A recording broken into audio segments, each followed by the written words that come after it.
Oke, Assalamualaikum warahmatullahi wabarakatuh.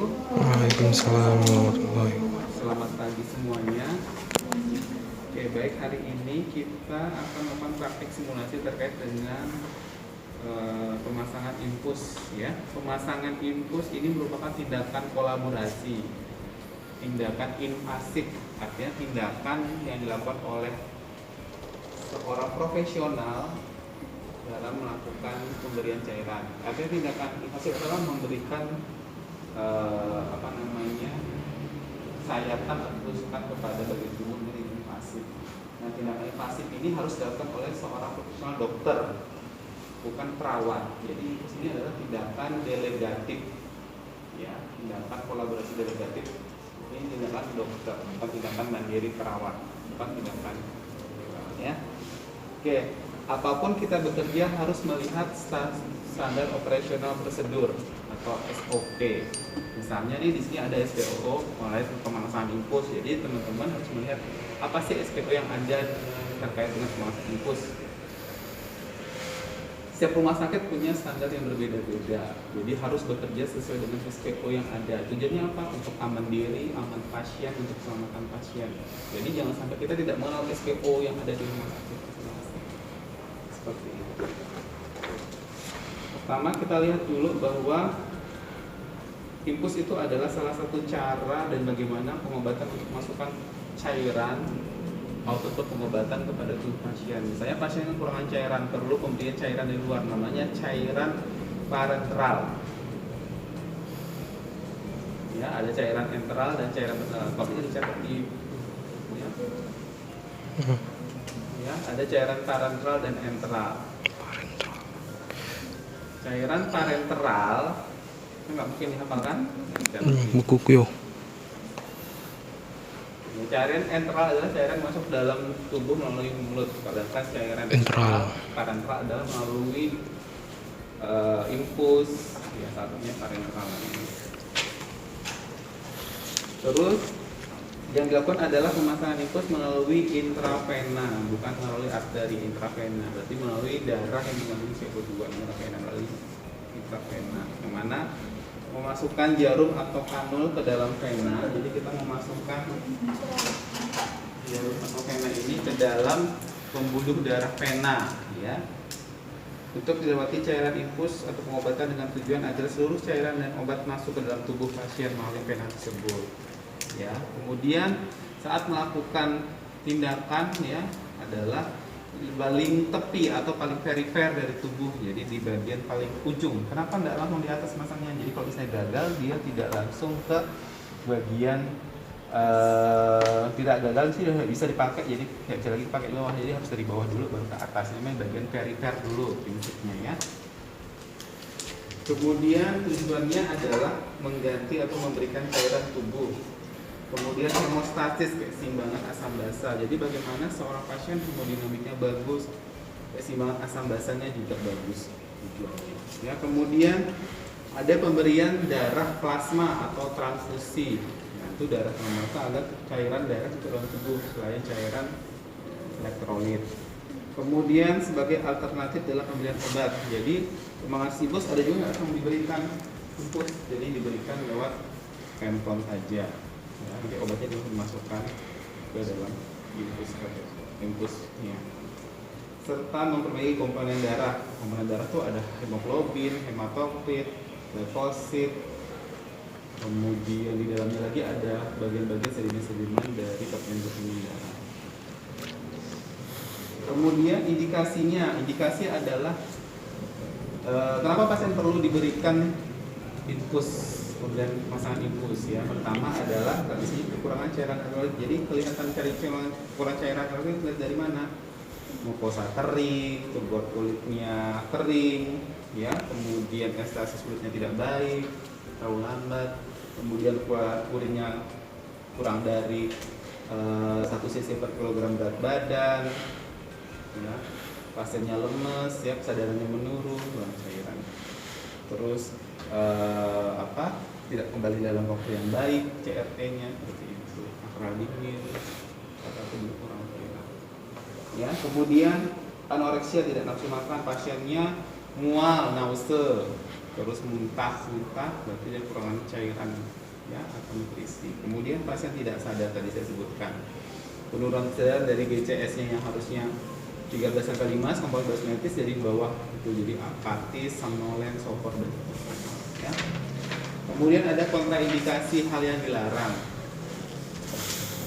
Kontraindikasi relatif pada pemasangan infus karena adanya berbagai situasi dan keadaan yang mempengaruhi. Namun secara umum pemasangan infus tidak boleh dilakukan jika terdapat pembengkakan dan nyeri di daerah pemasangan infus. Misalnya di sini bengkak nih, bengkak karena ada luka infeksi nggak boleh. Jadi memberi risiko terjadinya infeksi pada pasien tersebut. Kemudian adanya nyeri dan demam. Misalnya nyeri di daerah pemasangan infus itu nggak boleh, nanti memperberat kondisi pasien. Dan bagiannya demam panas, misalnya buka ada tanda inflamasi itu nggak boleh di daerah. Jadi harus cari daerah yang mana pasien tersebut bisa.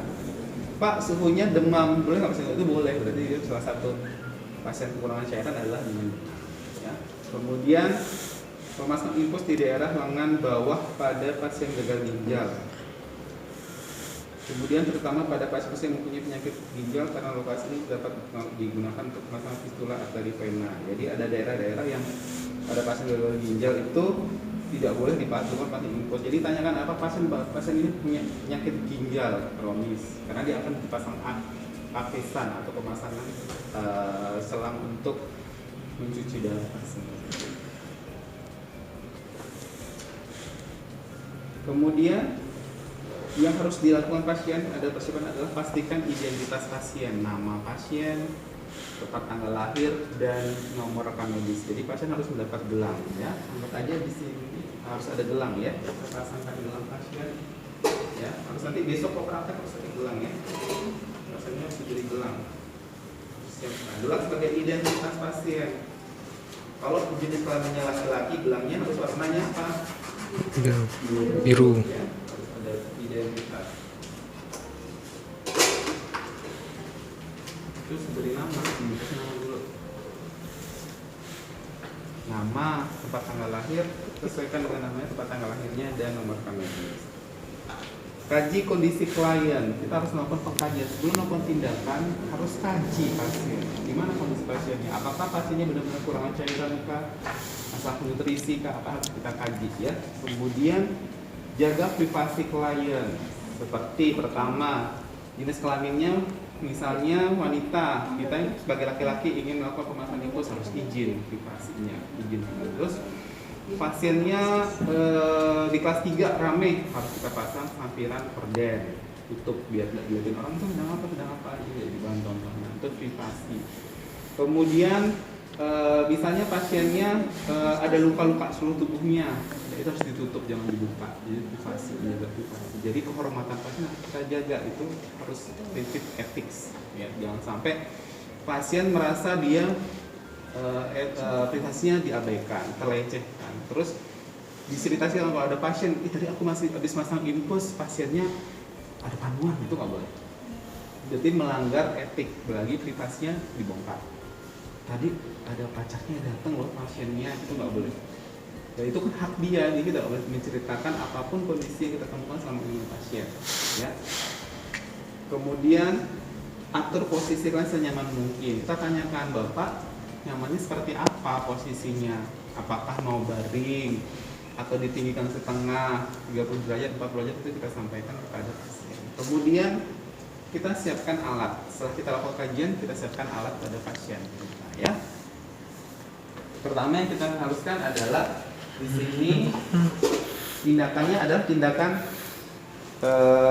steril, ya, steril pasien, di mana jarumnya harus steril ya. Pertama kita harus ada lihat IV kateternya di sini ya. Nah, ini ada namanya IV kateter. Kemudian di situ ada infusetnya ini ukuran makro dewasa, karet turniket, kemudian plester dan gunting. Ini gunting ya, ini plesternya. Kemudian ada cairan infus, ya, infus cairannya isotonik. Kemudian gantungan tiang infus, sarung tangan bersih, ada spalak atau bidai. Kalau misalnya anak bayi ya pakai spalak atau bidai untuk biar tidak rusak. Kemudian cairan infus yang bernama order dokter di sini ya, harus ada nama pasien. Untuk dikasih nama pasien, nama siapa sesuai dengan pasien ini. Kalau kita harusnya sebelahnya, harus di sini ya. Harus dipasang, jadi dipasang infusnya. Kemudian dikasih nama sesuai dengan identitas pasiennya. Jam berapa pemberiannya juga ditulis di situ. Jadi misalnya pemberiannya 8 jam, berarti 8 jam kemudian harus habis tuh infusnya ya. Kemudian ada bengkok, ada jam perlak, kemudian ada safety box, kemudian ada bengkok yang ada plastiknya untuk langsung dibuang. Selesainya ada lekomen atau kemudian kalau sudah kita masuk ke tahap orientasi. Kita harus tahu ordernya berapa nih. Misalnya 500 cc harus dari 8 jam. Berapa tetes infus yang diberikan itu harus tahu. Berapa? Rubusnya isi kan? Untuk orang dewasa 500 cc 20 tetes ya kalau misalnya 500 dalam waktu 8 jam. Terus udah cari rumus infus. Misalnya kebutuhan dokter nggak bisa langsung ngasih instruksi misalnya pasang infus 20 tetes per menit, enggak.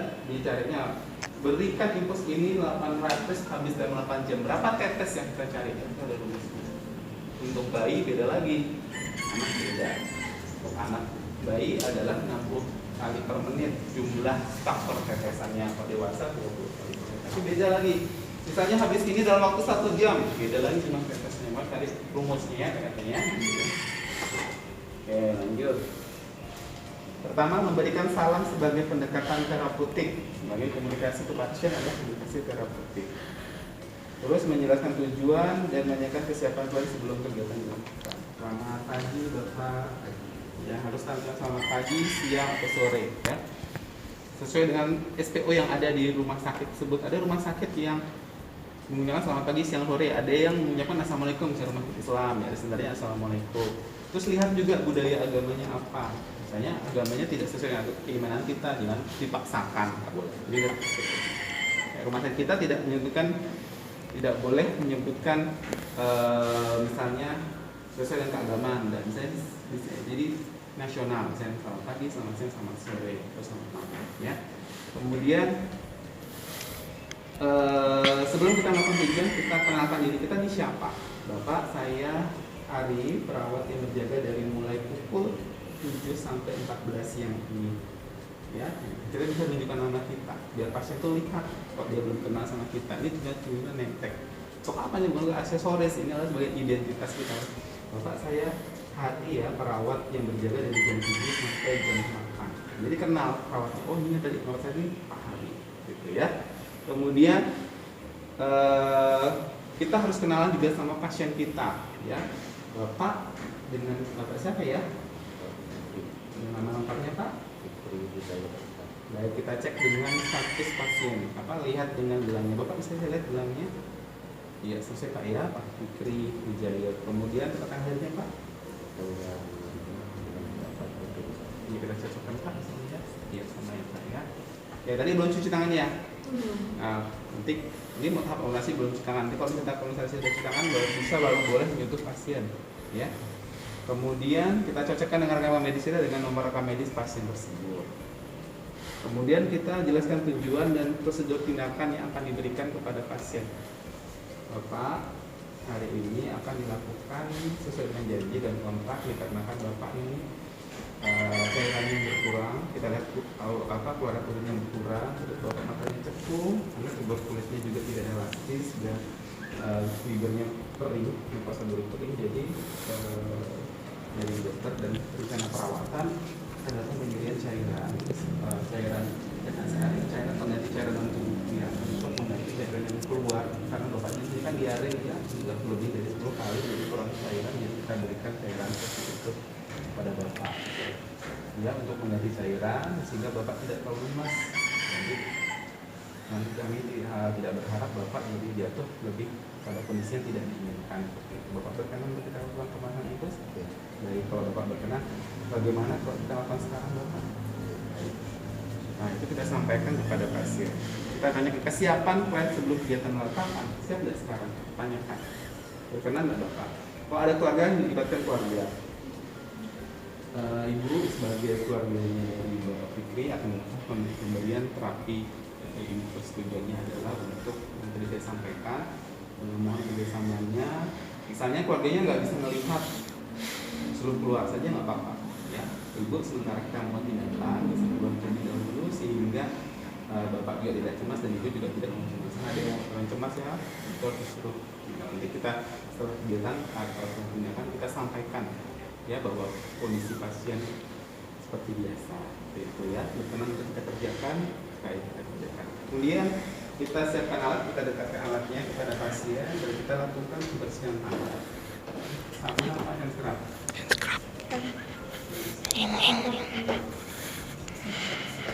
Dan kita lakukan pembersihan tangan 6 langkah ya.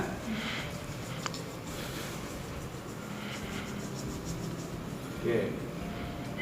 Kemudian di sini di tahap kerjanya melakukan disinfektan tutup botol cairan. Nah di sini udah steril, nggak usah didisinfektan, udah harus steril ya. Kan di pabriknya seperti itu. Yang di sini kita lihat bahwa benar nih bapaknya adalah Tuan Fikri. Kemudian diberikan jam 18, nanti habisnya berapa? Tulis nih 20 tetes, tulis di sini.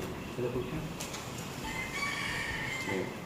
Ya jam 16, berarti jam 8 jam kemudian jam berapa?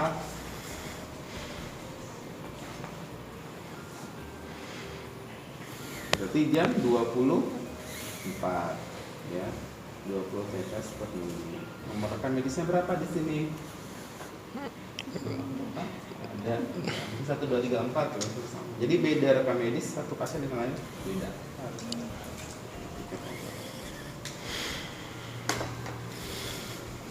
Kita bantu. Kemudian menusukkan saluran infus dengan benar. Nah ini kita ambil yang mikro, jadi melihatnya adalah infus set ya 20 drop per mililiter atau 20 tetes per menitnya di sini, berarti untuk dewasa ya. Ini terus lihat ada yang infus set yang makro dan transfusi. Transfusi beda lagi, kalau transfusi ada saringannya ya. Lihat, ya. Kemudian lihat expired date-nya, ya, sampai udah expired pasiennya pastinya ya. Kita buka ya,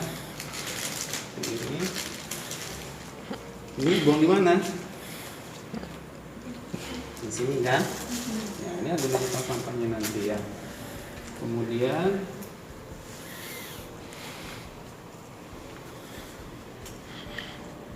ini kita lihat tanyakan dulu seperti ini. Kita naikkan ke atas. Ya. Kemudian di situ menusuk saluran infus dengan benar. Sebelum kita tusuk, ini pastikan klemnya harus di bawah. Sampaikan ke bawah. Ya, kemudian kita buka tutupnya dan kita pastikan ini tetap steril ya. Bentuk tangan kita, boleh nyentuh yang lainnya.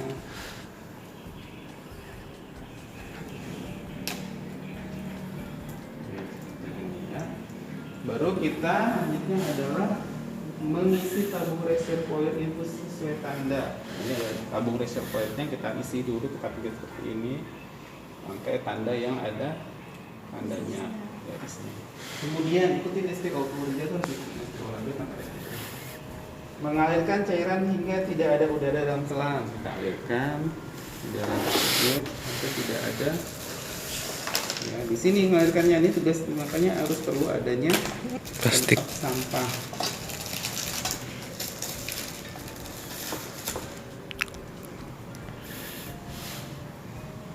Nah, biar tidak jatuh terlalu banyak air dalam sini, caranya seperti ini ya.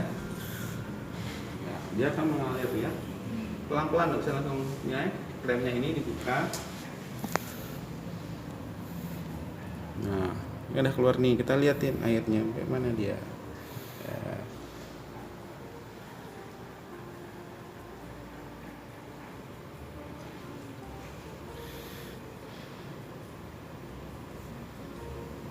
Dari situ ya, tuh kelihatan nggak? Nih, tuh dia ngalir. Gak usah laju, 1/4 saja ya.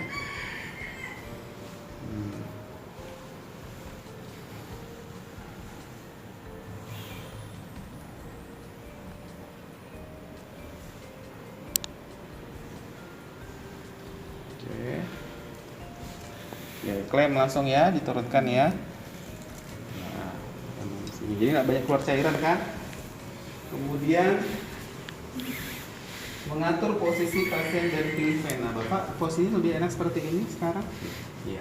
Pastikan pagar pengaman. Misalnya takutnya bapaknya jatuh, jadi pastikan pagar pengaman dinaikkan ke kanan. Pak, kita pasang pagar pengamannya ya, ininya biar bapak tidak jatuh saat kita melakukan tindakan. Oke, selanjutnya kita pilih daerah yang akan melakukan venanya ya, seperti ini ya. Karena ini tindakannya adalah steril, tapi tangan kita tidak pastikan tidak ada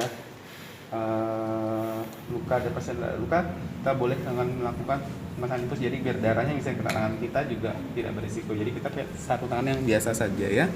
Seperti ini kita pasang sarung ini. Kurang ada sarung tangannya, kapan mas sarung tangannya ini? Oh ya, belum ada sarung tangan, kita ikutin SPO-nya ya. Jadi mengatur posisi pasien dan pilih vena. Jadi kita pilih yang paling tepi, perifer ya, paling tepi. Kita lihat mana yang paling besar dari vena pasien. Bapak, saya pegang tangannya ya Pak ya. Ya, ini yang paling besar ya.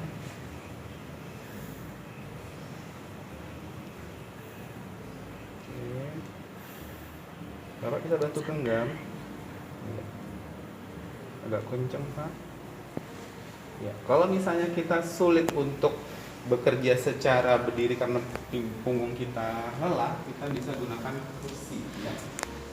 Boleh disarankan duduk sambil bekerja kalau misalnya terlalu lama jadi hingga tidak lelah ya, karena kan banyak jadi kita sambil bekerja seperti ini ya. Alatnya kita dekatkan. Pak mau diinginkan Pak. Nah ini ya, ada yang besar ya, ada yang jangan sampai ada percabaan. Ini namanya vena karpal ya. Kemudian mengatur posisi pasien dan pilih vena, memasang perlak dan alasnya. Di vena itu kita pasang perlak dan alasnya. Bapak kita pasang perlak ya. Gunanya untuk apa? Mengotori. Iya, misalnya ada keluar darah tidak mengotori tempat tidur pasien. Bapak bisa bantu angkat tangan kanannya. Ya baik, Pak, letakkan kembali. Oke, kemudian membebaskan daerah yang akan diinsersi. Jadi tidak ada tadi kayak ada gelang apa gitu, nggak boleh, seperti biasa ya. Kemudian meletakkan torniket 5 cm proksimal. Nah ini torniket ya. Bapak dia bantu diangkat tangannya. Misalnya kita mau masang di daerah metakarpal sini, jadi kita harus 5 cm di atasnya itu harus bebas. Jadi harus tidak boleh. Biasa ada yang sampai masuk baru di sini, pasangnya di sini juga. Jadi nggak bisa, nggak boleh ya. Kalau masangnya di radial di sini juga harusnya 5 cm di atasnya seperti ini. Oke, pastikan venanya terlihat ya. Vena tidak ada denyutan, kalau arteri ada denyutan. Yang arteri, karena ada denyutan juga. Kemudian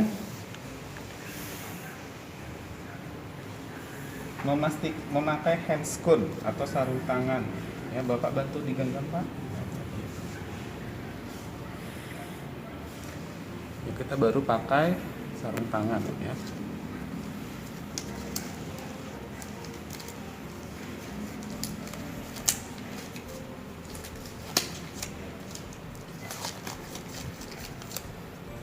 Kemudian membersihkan, setelah pakai sarung tangan kita bersihkan ya pasiennya.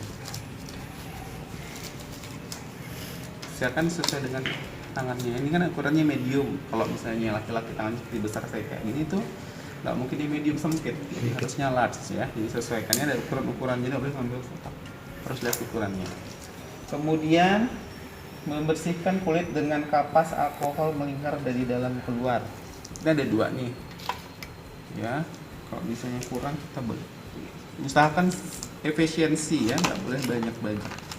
Kalau misalnya kotor nih pasiennya ya, jatuh atau misalnya banyak kotoran di tangannya, kita pertama harus bersihkan dulu daerah yang bagian kotornya ya. Bapak kita bersihkan dulu ya Pak ya tangannya ya. Kita sampaikan apa yang kita kerjakan, kita sampaikan ke pasien. Nggak boleh terlalu basah juga, nanti kesannya kesakitan pasiennya ya. Kalau saat itu suka kita bersihkan daerah pemasangan infusnya ya Pak ya. Di situ adalah dari dalam keluar. Jadi ini misalnya di sini, jadi kita lingkar. Kita lipat ini ya. Ini ada kotorannya enggak? Nah, kalau masih mau kotor gini takut infeksis kan? Berarti kita harus pastikan lagi. Pastikan dia bersih.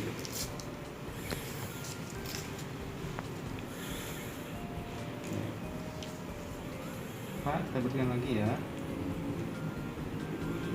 Ini ada lihat kotorannya? Sip ya. Nah, kemudian mempertahankan pena pada posisi stabil, memasang efek dengan sudut 30 derajat, bukan 300 ya, 30 derajat. Menusuk pena dengan lubang jarum yang menghadap ke atas. Oke, kita ambil pena kateternya. Kateternya ini ukuran 22 ya, 20 atau 22 itu yang orang dewasa ya. Oke. Bapak sebelum melakukan tindakan, kalau misalnya sakit nanti tarik nafas ya. Tarik nafas, nggak usah ditarik tangannya atau teriak ya Pak ya.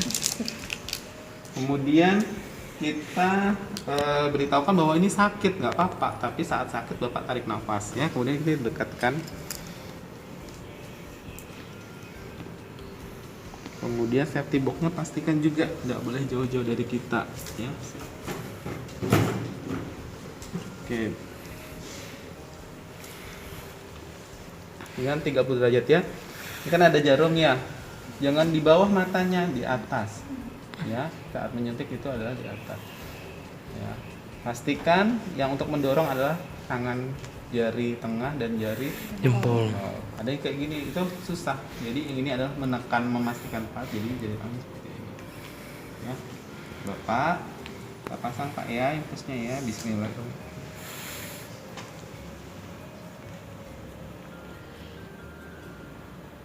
Oke, jangan langsung masukin semuanya. Pastikan ada darah yang keluar baru ya. Pastikan dulu, tarik sedikit.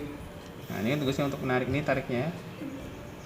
Ya, tarik sedikit, ikutin alur venanya. Tuh, keluarkan darahnya. Nah.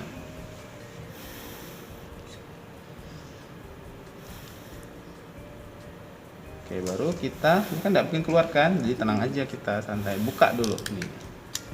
Oke, pastikan aman. Ya, ya pastikan aman. Buka genggamannya Pak. Oke, jangan ditarik Pak ya, agak sedikit sakit. Tarik. Oke.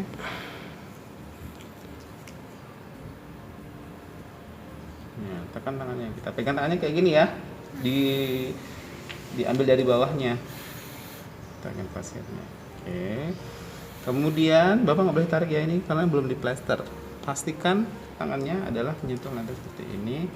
Kemudian jangan sampai lepas, takutnya Bapaknya tarik. Kita pasang plesternya dulu di bagian atasnya. Nggak usah di bagian insersinya dulu ya. Kami halus ini kan steril. Kemudian kita pastikan tetesannya masuk nggak nih. Oke, masuk ya. Ngalir nggak? Sakit nggak? Bengkak nggak? Nggak kan? Nggak usah grogi, nggak usah apa, tenang, santai, relax nih, rantai kan. Oke, udah seperti itu. Ini nih bapaknya digeser-geser nih, harus diselamatkan biar nggak ketusuk bapaknya. Nggak boleh pakai dua tangan, satu tangan aja ya. Masuk situ, sip. Nih ada lukumet, nggak boleh lepas sensor dulu, masih kita menyentuh, takut ada darah keluar segala macam ya. Mudah kan? Udah. Rapi tidak saya kerjanya? Rapi Pak. Rapi, nggak boleh berantakan, perawat harus rapi. Oke. Ini ada nih sterilnya nih ya. Yang ini kasarnya ini adalah untuk menutup, jangan disentuh pakai tangan kita, kotor. Ya. Nah. Kayak gini.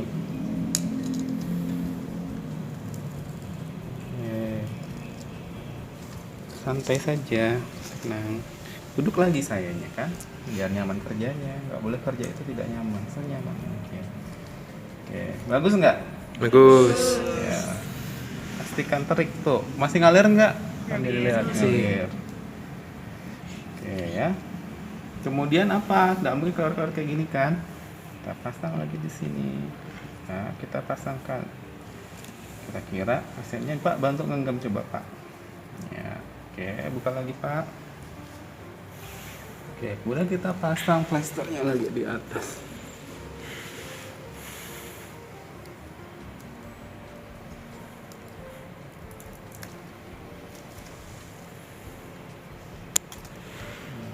Tuhan menciptakan dua tangan, gunakan dua tangan. Gak usah di sini ya. Oke, bagus. Kemudian masukkan lagi itu.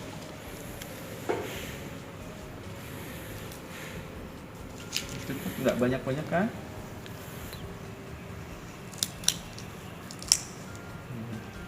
Lepas nggak? Enggak kan? Oke, lanjut. Memastikan IV kateter masuk intravena. Memasukkan IV kateter secara perlahan. Menarik membrane. Tadi yang menarik membrane itu ya. Melepaskan tourniquet sudah. Mengalirkan infus sudah. Melakukan fiksasi sudah. Memberikan disinfektan sudah pakai kasa ini. Dan mengatur tetesan sesuai program. Ya. Kita atur tetesannya infusnya pada pasien tersebut. Kalau misalnya nggak ada darah nggak apa-apa ya. Kalau misalnya ada darah lepas dulu. Jadi biasa ada darah pegang-pegang ini. Kotor nanti kan harus lepas dulu.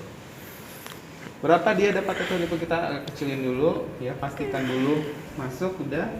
Sambil mengukur, kalian mengukur pakai jam kita ya, kotor kan? Nanti berarti kita pastikan dulu ini tourniquetnya kita ambil. Kemudian apa namanya? Sakit nggak Pak? Nah, seperti ini, kendalikan. Kemudian sarung tangannya kita buang. Nah, ini kan ada sampahnya ya. Saat kita membuka sarung tangan, pastikan tidak ada barang-barang kotor lagi yang nyusul. Lupa buka lagi nggak boleh. Udah sekali dikunci. Ya, ini masuk seperti ini. Buka sarung tangannya, pastikan sarung tangannya. Pemasukan ke sini di punggung. Ini diambil dari dalam, boleh dari luar ya, dari dalam. Nah, dari luar kan kotor kan, ini ya, ini diikat, jangan sampai orang pakai lagi. Biasa tuh orang dipakainya lagi, orang udah di sampah ya, dipakai lagi nih. Oke, seperti ini. Masker juga nggak usah semua diikat, ini ya, simpan. Oke, langsung kita gulung seperti ini.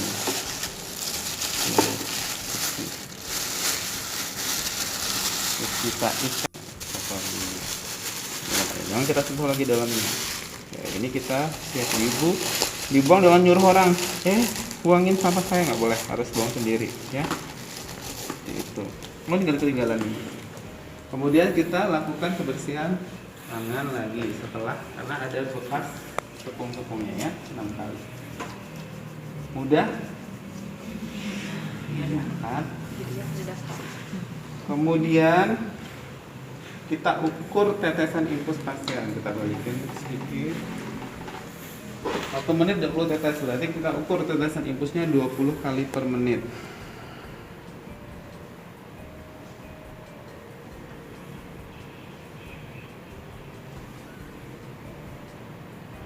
Makanya perawat harus punya jam, nggak harus bagus, tetapi bisa digunakan. Oke, udah 20 tetes. Ya, saya ingatkan kalau memberi infus juga ada expired date-nya ya. Soalnya ada jangan sampai ini tahun 2023 untungnya ya, harus dilihat expired date-nya. Karena pemberian cairan harus. Kemudian setelah itu kita evaluasi tindakan melakukan kontak kegiatan selanjutnya informasikan pada pasien. Kita pastikan tapi Bapak bagaimana perasaannya setelah kita lakukan pemasangan infus? Sakit ya tadi ya? Sakit sedikit ya Pak ya, alhamdulillah, tapi Bapak kooperatif sekali. Kita beri pujian kepada pasien. Tapi berkat kerja sama yang baik dari Bapak juga semangat. Alhamdulillah infusnya bisa masuk dan cairannya bisa masuk dari dalam tubuh Bapak seperti ini ya. Ini nanti dari jam 16 sampai jam 24 malam, jadi 20 kali setelah. Kalau Bapak misalnya mau ke toilet, mau ingin buang air kecil, nanti bisa diturunkan dan untuk kembalinya bisa manggil perawat ya untuk membalikan, karena tetesan infusnya tidak kuat yang mengalami. Kemudian waktu pemberi masangannya dipastikan sini, jadi ada namanya perawatan infus. Hari sekali ada perawatan infus ini sampaikan dulu. Misalnya ini hari berapa? Jumat, Ya, Jumat. Minggu, Tanggal 7. ya. Kemudian bulan 8. Nah, itu 7 bulan 8 ya. Jadi orang tahu ini pasang infusnya tanggal 7 bulan 8. Kemudian membersihkan alat cuci tangan udah, kita sampaikan kepada pasien bahwa rencana perjalanan di Bapak ini sudah dipasang infusnya ya, sudah berhasil masuk dan tidak ada pembengkakan di daerah pemasangannya. Jadi nanti rencana selanjutnya adalah setelah pemasangan infus Bapak akan dilakukan diajarkan cara bagaimana minum dan makan yang baik selama proses perawatan di rumah sehingga Bapak dapat terjaga kondisi nutrisinya. Ya, nanti saya selesaikan dulu, saya bersihkan, nanti saya datang lagi kira-kira lebih kurang 15-20 menit Pak, seperti itu. Bagaimana Bapak bersedia? Dan kalau Bapak bersedia, saya jadwalkan ya Pak ya untuk siang hari ini. Seperti itu bahasanya. Kita harus sebagai perawat harus bahasa yang bagus, komunikasi yang bagus, menyenangkan. Kita adalah klien, kan harus caring. Kemudian jika sudah kita pamit pada pasien Bapak, saat ini kita sudah selesai mengerjakan, saya pamit dulu, kami berdoa. Ya saat itu kita bisa bersama sama pasien ini juga ya. Atau kalau misalnya di suaminya yang wanita juga bisa Bapak, di Bismillah bisa Bapak, kami berdoa semoga segera sembuh dan tetap tetap mengikuti dan kerjasama dengan dokter kami. Seperti itu ya. Saya undur diri ya Pak ya. Harus bagus ya. Kemudian kalau pasien lansia harus dipasang pagarnya biar tidak jatuh pasien. Baik, kemudian sampai di ruang perawatan langsung dokumentasi kegiatan. Apa aja didokumentasikan? Ya terkait dengan waktu pemasangan jam berapa sih? Jam 16. Telah dilakukan pemasangan infus catat nanti bersama.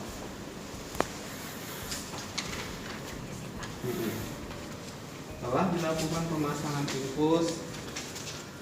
Jadi cairannya apa? Nih, NaCl 0,9%. 500 habis dalam 8 jam atau dalam kurang 20 tetes per menit.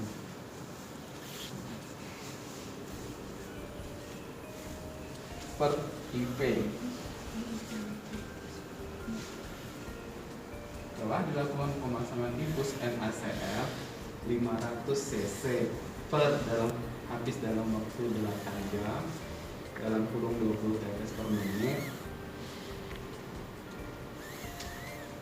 Ya, pada pukul berapa tadi ini? Pukulnya 11 ya. Kemudian secara IV dengan respon klien. Responnya tadi apa? Pasien mengatakan sedikit sakit saat dilakukan pemasangan. Ya, kemudian apa? Respon objektifnya infus dapat masuk dengan baik, tidak ada tanda shock anafilaktik. Penting itu. Shock anafilaktik tanda apa? Shock yang disebabkan oleh pemberian terapi obat maupun infus. Misalnya nih, setelah diberikan ternyata pasiennya gatal-gatal, alergi, nggak cocok sama obatnya, infusnya shock anafilaktik namanya. Kemudian pasiennya sesak, mual, itu berarti nggak cocok sama terapi yang diberikan. Itu harus diobservasi. Jadi kalau masang infus tuh nggak usah lupa, dah masang infus selesai, nggak usah dilihat dulu. Oh, ada merah nggak? Gatal nggak Pak? Merah nggak? Itu ditanya sama pasien. Ya.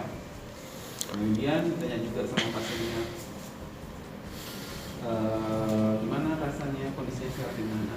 Ya. Jadi sekitar ada fase terminasi seperti itu. Ya. Kalau perlu kita kaji juga analinya, semakin cepat berarti dia tanda-tanda shock, semakin dalam tanda shock.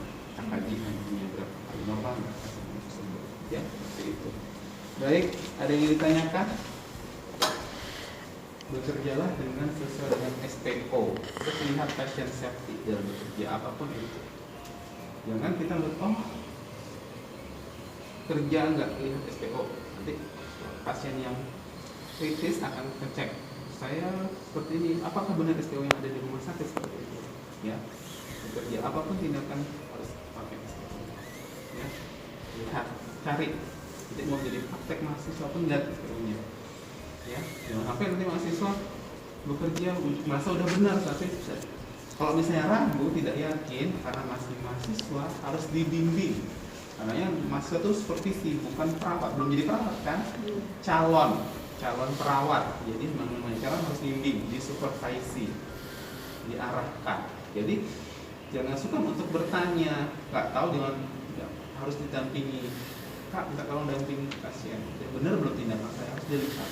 Terus ada SPP-nya. Nah, apapun kegiatan kita harus didampingi. Apalagi tindakan-tindakan seperti ini invasif namanya. Tindakan ada menusuk atau memberikan luka. Ini luka kan pasien kan?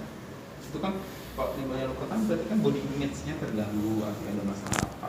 Harus bokap harus izin.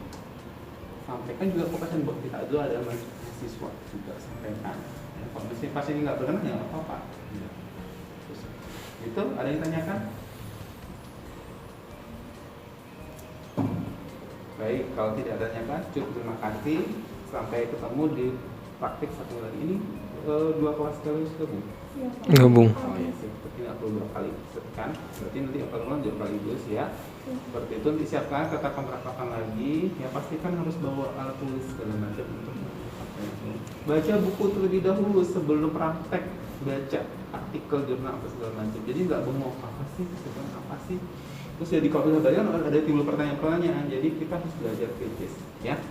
Demikian, terima kasih waktunya kerjasama yang baik dengan saya. Sampai ketemu di pertemuan berikutnya. Assalamualaikum warahmatullahi wabarakatuh. Waalaikumsalam. Oke, terima kasih kameramennya juga ya. Berapa menit? 41,